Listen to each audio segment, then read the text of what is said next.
Hoje temos a apresentar uma segunda sessão em que iremos apresentar conceitos mais complexos do que aqueles da sessão anterior. O nível anterior permitiu perceber a integração do indivíduo na sociedade e as suas subsequentes aprendizagens com base nesse modelo. Hoje iremos ver uma proposta de Bourdieu e Passeron em que a sociedade nos é apresentada como um jogo social. Nesse jogo social existem estratégias diferenciais de classe que condicionam, mais uma vez, os comportamentos de risco.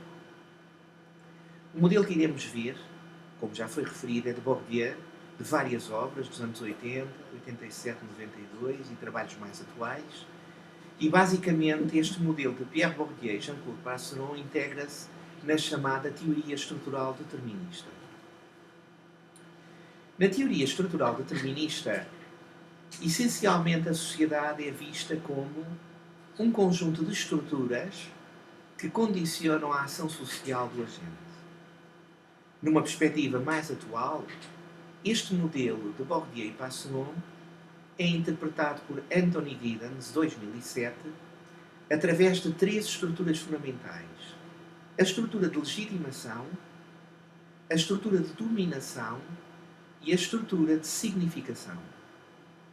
Segundo os autores, Bourdieu e Passeron, a este nível de estruturas correspondem depois, no plano da ação, normas, valores e regras de significação, também como nos propõe Giddens sobre a obra dos autores e nas quais apresenta a diferenciação entre estrutura e ação. Para Bourdieu e Passeron, os níveis da estrutura e da ação social podem ser perspectivados dentro de um amplo espaço, a que eles chamam espaço social global, que em termos genéricos corresponde àquilo que é a sociedade global tal qual como nós a entendemos. Na sociedade em geral existem então três classes, a alta, a média e a baixa, por sua vez divididas, cada uma delas, em três escalões: alta alta, alta média, alta baixa, média alta, média média, média baixa, baixa alta, baixa média e baixa baixa, como podem verificar no suporte PowerPoint anexo.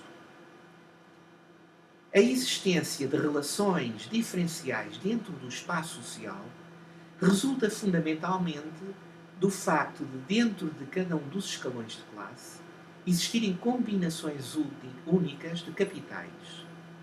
Bourdieu e Passeron propõem 4 tipos de capitais que, segundo eles, através da sua configuração, cada indivíduo tem um status que é exatamente o resultado do somatório desses 4 capitais em simultâneo. O primeiro capital que os autores consideram é o capital económico.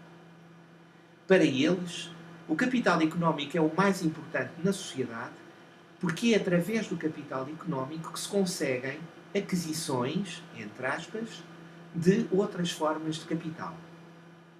Seguidamente, os autores referem-se ao capital social. O capital social, segundo Bourdieu e Passeron, pela sua natureza, é o mais difícil de adquirir. Corresponde essencialmente às redes de alianças e à filiação que o indivíduo tem logo à nascença. Portanto, tem a ser condicionado pela ação da classe a que o indivíduo pertence, o nome de família em que está, e que indivíduos de um determinado nome de família mais importante e com maiores redes de influências estarão à partida tendencialmente mais favorecidos do que outros. Por sua vez, temos o capital cultural. O capital cultural, como sendo o terceiro capital por eles introduzido, é o capital que reveste desde logo a formação científica, acreditada academicamente, mas compreende também outras formas de capitais, tal como conhecimentos de literatura, frequência de espetáculos de especialidade, preparação para interpretar obras artísticas. Portanto, o capital cultural compreende uma miríade de outras formas menores de capital de saber que, no conjunto, permitem ao indivíduo ter um determinado nível de aquisição de cultura. Por fim, os autores referem o capital simbólico. Segundo eles, o capital simbólico é a agregação única que cada indivíduo faz dos outros três tipos de capital que apresentámos anteriormente. Trata-se, portanto, de uma relação idiosincrática de interpretação característica que cada indivíduo faz do valor que os capitais têm em termos daquilo que eles são e em termos da sua ação. Trata-se de um conceito paralelo e indissociavelmente ligado a uma outra noção que os autores introduzem, que é o conceito de habitus. Para os autores, o habitus seria uma gramática das normas da ação social. Trata-se de um conceito algo mais restrito do que aquele que vimos na sessão anterior, quando abordámos os processos de socialização segundo Berger e Luckmann. Esta perspectiva, que é uma perspectiva mais estruturalista, apresenta-nos o habitus essencialmente confinado aos limites que a própria estrutura prefigura para a ação social. Já a perspectiva de Berger e Luckmann é uma perspectiva mais construtivista, que permite, portanto, uma maior ação do agente no espaço de interpretação da norma, através dos processos que tínhamos visto em momento anterior, referentes à interiorização da exterioridade e à exteriorização posterior da interioridade. Trata-se, portanto, de um novo sistema que é de natureza essencialmente mais estruturalista, em que o indivíduo tende a agir com um certo nível de confinação face àquilo que são as normas da interiorização do seu estatuto resultante da agregação dos capitais sociais. Esta perspectiva de Bourdieu tem, aliás, por isso, sido bastante criticada por não permitir o espaço de evolução da estrutura, ou por permitir apenas um nível de evolução da estrutura ao nível macro, pouco se perspectivando o nível de evolução da estrutura pela ação individual do agente, ou seja, do plano da ação social, tal como referem Berger e Luckmann. Seja como for, através da percepção do valor do habitus, é possível prefigurar aquilo que serão as relações, as trocas simbólicas e os níveis de correlação social dos indivíduos entre si, uma vez que eles preferem dizer que existe uma tendência a uma trajetória modal que resulta da homologia das posições dos indivíduos localmente estabelecidos dentro do espaço social global. Se existe uma tendência de homologia, tal significa que nós tendemos a aproximar-nos, por natureza, daqueles que são mais próximos de nós, não só por uma tendência de preferência pessoal idiosincrática, mas também pelas próprias condições objetivas de convívio.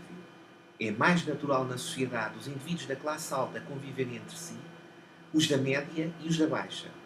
Mesmo nas sociedades pós-modernas, ditas democráticas, a tendência para a existência de elevados níveis de ascensão e regressão social, baseados numa suposta mobilidade que muitos dos autores ligados, por exemplo, à fenomenologia ou à etnometodologia defendem, esbarram com aquilo que são as condições objetivas de sobrevivência dos agentes, que são confinados pelos elementos da estrutura aos seus vários níveis, seguindo novamente para o modelo de 3 estruturas proposto por Anthony Giddens de 2007, em que, à partida, essa estrutura condiciona, pela própria ação dos elementos nela contidos, aquilo que será a ação dos agentes. É evidente que, havendo indivíduos da classe alta que convivem dentro, por exemplo, das mesmas escolas e dos mesmos colégios, tenderá a haver uma maior partilha de experiências e de valores culturais, pois à partida também já são esses que configuram aquilo que foi o seu processo de socialização primária, e portanto existe uma proximidade tendencial característica de cada indivíduo pela classe à qual pertence.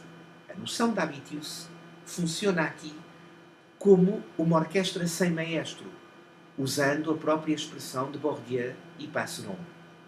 O indivíduo interiorizou de tal forma as normas sociais que consegue desempenhar o seu papel sem que se tenha de lembrar a todo momento dessas normas, porque de tal forma as interiorizou de forma subreptícia, gradual, mas ao mesmo tempo indelével, tornou-se possuidor de normas que orientam a sua ação e que tendem a orientá-lo, segundo o princípio da homologia estrutural, para outros indivíduos cujo perfil de formação é exatamente o mesmo que o seu. Este sistema condicionado pelas normas estruturais, vai assim dar origem àquilo que se pode chamar a reprodução social. A reprodução social é exatamente a tendência para se perpetuar o sistema social vigente através da configuração e reconfiguração das normas sociais em torno daquilo que a própria estrutura já permite em termos de alternância. Esta forma de perpetuação do poder é, portanto, a forma através da qual se constrói a chamada trajetória modal. A trajetória modal, segundo Bourdieu e Passeron, resulta da tendência estatística, mas demonstrada através das tendências que vimos anteriormente de preferência homóloga da relação dos indivíduos com um habitus semelhante, a aproximarem-se indivíduos com os mesmos níveis culturais que o seu, as mesmas preferências de leitura, os mesmos hábitos de frequência dos mesmos ambientes, as mesmas escolas, os mesmos colégios, as mesmas condições sociais de sobrevivência. A existência, no entanto, de mobilidade social poderia parecer completamente impossibilitada dentro de um modelo estrutural determinista, tal qual o temos estado a expor. Na verdade, embora exista uma trajetória modal como aquela que podem ver no naipe em anexo no PowerPoint, ainda assim existem movimentos acima e abaixo da estrutura que permitem que indivíduos localizados em estruturas típicas de classe média possam alternar para estruturas típicas da classe alta, leia-se habitus de classe alta, e estruturas típicas da classe baixa, em termos de ação, leia-se o habitus da classe baixa. O facto nas sociedades ocidentais a classe média ser aquela que predomina em termos de composição demográfica e por haver elevada transição e ascendência e regressão social dentro do amplo espaço da classe média alta, da média média e da média baixa, permite criar aqui um efeito, uma ilusão de que existe uma efetiva mobilidade social. Contudo, na prática não é assim. Podemos ver na imagem seguinte, no slide proposto no PowerPoint, qual é a tendência então para os verdadeiros níveis de mobilidade social. Se repararmos bem na imagem anexa, que consta como espaço social global, o que podemos verificar é que existe uma tendência de horizontalidade cujo nível de frequência, se quisermos quantificar, é o mais observado. Por outro lado, verificamos que relações interclasses, por exemplo, classe alta com a classe média e mais ainda classe alta com a classe baixa, são muito mais raras e muito mais restritas. E percebe-se que assim seja. Se percebermos que cada indivíduo tende a orientar-se segundo um determinado habitus, e se ao mesmo tempo percebermos que o habitus, ao ser uma gramática das normas de conduta social, tende, ainda que sem muitas vezes disso termos percepção, a orientar-nos para os indivíduos que têm um habitus homólogo do nosso. Ora, quando somos confrontados com indivíduos com um determinado habitus dispar do nosso, ou bastante diferenciado do nosso, não havendo necessariamente uma tendência de rejeição, pode não haver uma tendência de associação e de adesão às ideias do outro, o que cria, se quisermos, um afastamento relativo dentro do espaço social. O espaço social, composto pelos 4 capitais em simultâneo e que é jogado a cada momento pelos vários atores dentro da classe social à qual pertencem, resulta assim num jogo. Jogo em que todos querem pertencer à classe alta. Por isso mesmo, se verifica uma tendência dos indivíduos das classes mais baixas a aderirem aos chamados jogos de fortuna, os euromilhões, as lotarias, etc., como forma de conseguirem alcançar um lugar dentro do espaço social que não aquele ao qual pertencem. Contudo, mesmo que consigam o capital económico, ainda assim estes indivíduos não percebem que para poderem ascender socialmente teriam que compreender ao mesmo tempo os outros 2 níveis de capital, o social e o cultural. O capital cultural, em si mesmo, pode não ser alcançado na primeira geração que consegue o capital económico. Geralmente, esta geração, dá-se o exemplo de um imigrante que consegue uma vasta fortuna no estrangeiro, por não ter tempo para poder investir no capital cultural, geralmente investe na segunda ou na terceira geração. ao investir nos seus filhos ou netos para que eles tenham um título a nível académico que lhes permita juntar ao capital económico aquilo que é o capital que vem por via cultural. Seja como for, falta ainda o capital social. Esse em si mesmo, como referido em momento anterior, mais difícil de alcançar. Ninguém muda o nome de família. Geralmente, esse tipo de mudanças consegue-se fazer através de estratégias de sobrevivência dentro do espaço social global e de estratégias de alianças de escolha preferencial. Contudo, facilmente se percebe que o indivíduo do escalão baixo-baixo da classe média, por exemplo, podemos estarmos a referir a indivíduos da etnia cigana, consigam relacionar-se com a alta aristocracia da sociedade ou com a alta burocracia. Estamos, por exemplo, a falar de donos de bancos ou administradores de bancos. À partida não convivem dentro do mesmo espaço social e todo o seu ideário, toda a sua forma de estar, em suma, o conjunto de normas e regras subjacentes ao seu habitus, determinariam uma falência ao nível das relações possíveis, porque arbitrariamente construídas por a falácia da existência localizada dentro do espaço social.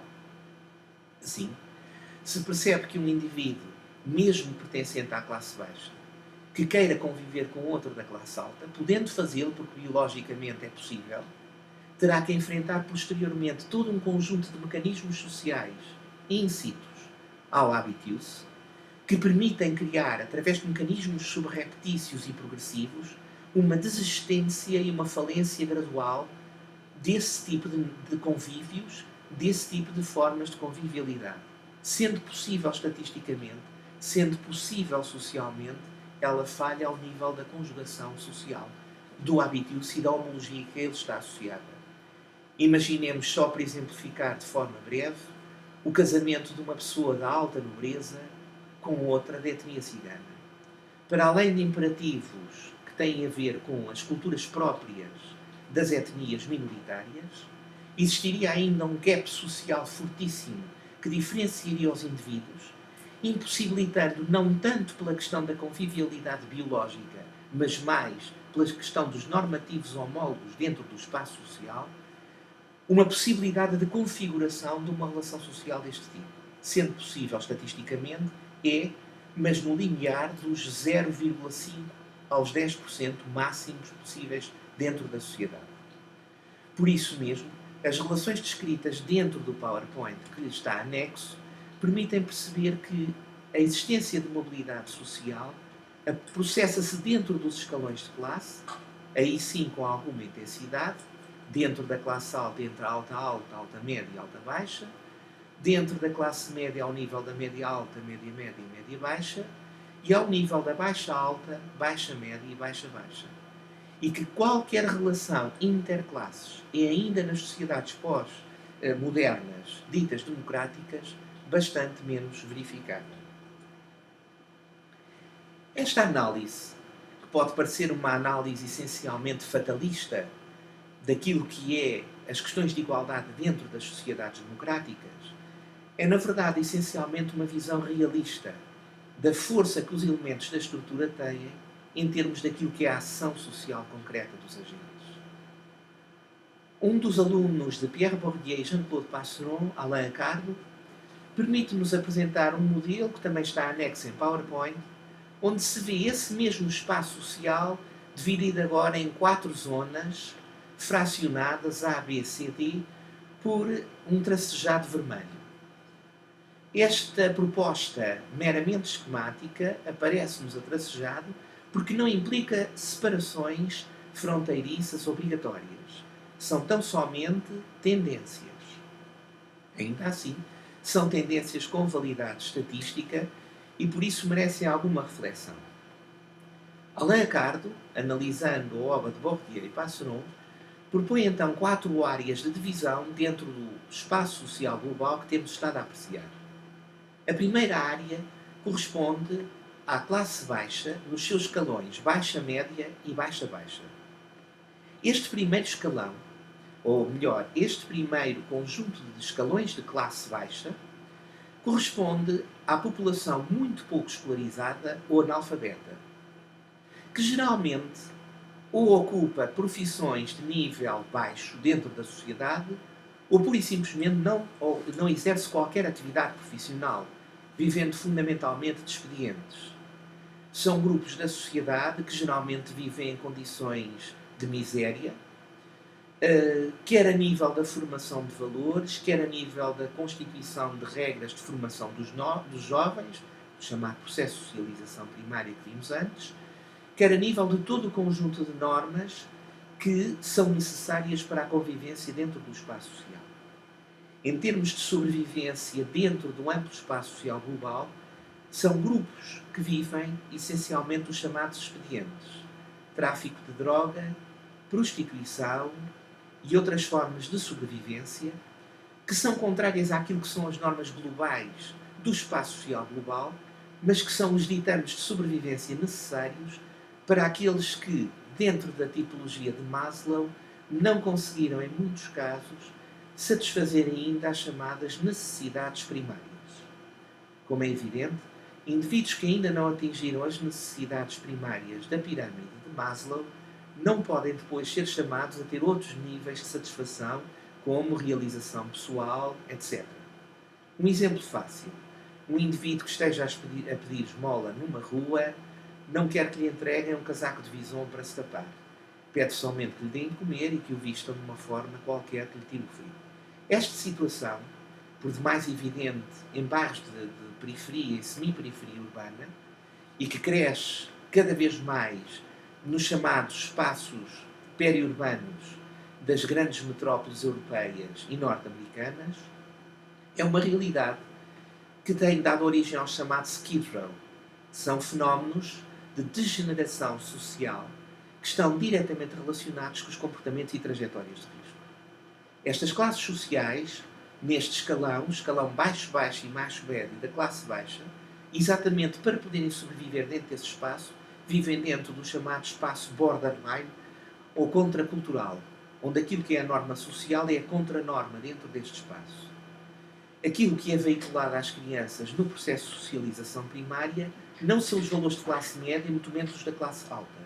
São valores de sobrevivência em que as regras da rua estão muito fortemente marcadas nas estratégias de sobrevivência e, por essa forma, tudo o que sejam caminhos alternativos, quaisquer que eles sejam, podem ser pensados como estratégia de sobrevivência para o dia, para a semana, para o mês e para o ano.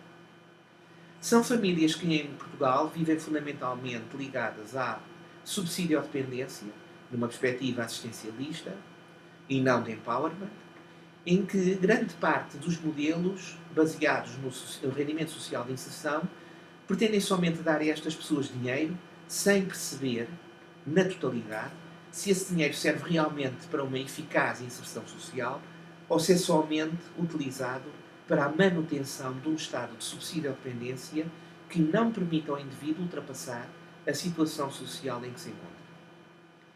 Pelo contrário, no escalão B, em que temos parte da classe baixa, portanto temos a parte final, o escalão mais alto da classe baixa, que é a baixa-alta, e temos o escalão baixo da classe média, a chamada média-baixa, este grupo é exatamente o oposto ao anterior.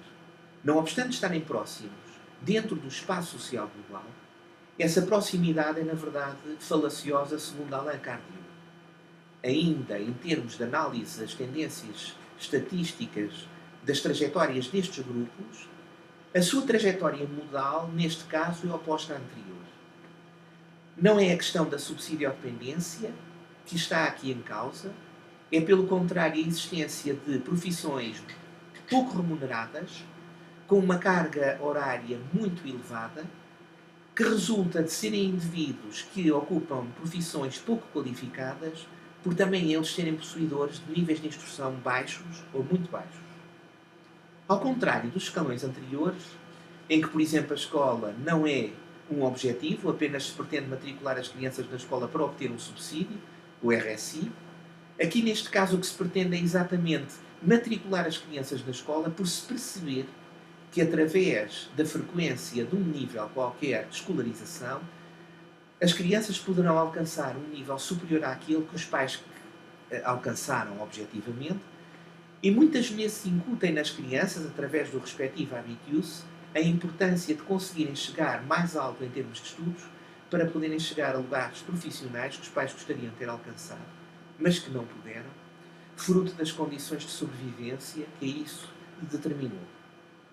Por esse facto, ao contrário do escalão A que vimos anteriormente, estes dois grupos, estes dois escalões, escalão B, integra agora um conjunto de famílias que valorizam a escola, que incentivam as crianças a adotar as normas sociais, para que através da adoção dessas normas sociais e para através da aquisição de níveis de escolarização mais elevados, consigam ascender dentro do espaço social. Por fim, ainda segundo Alain Cardieu, temos o espaço C. Esse espaço C é composto pela alta-baixa, a média-alta e a média-média. É uma divisão tendencial, uma vez que parte da classe alta, a alta-baixa, integra-se, por sua vez, no escalão D.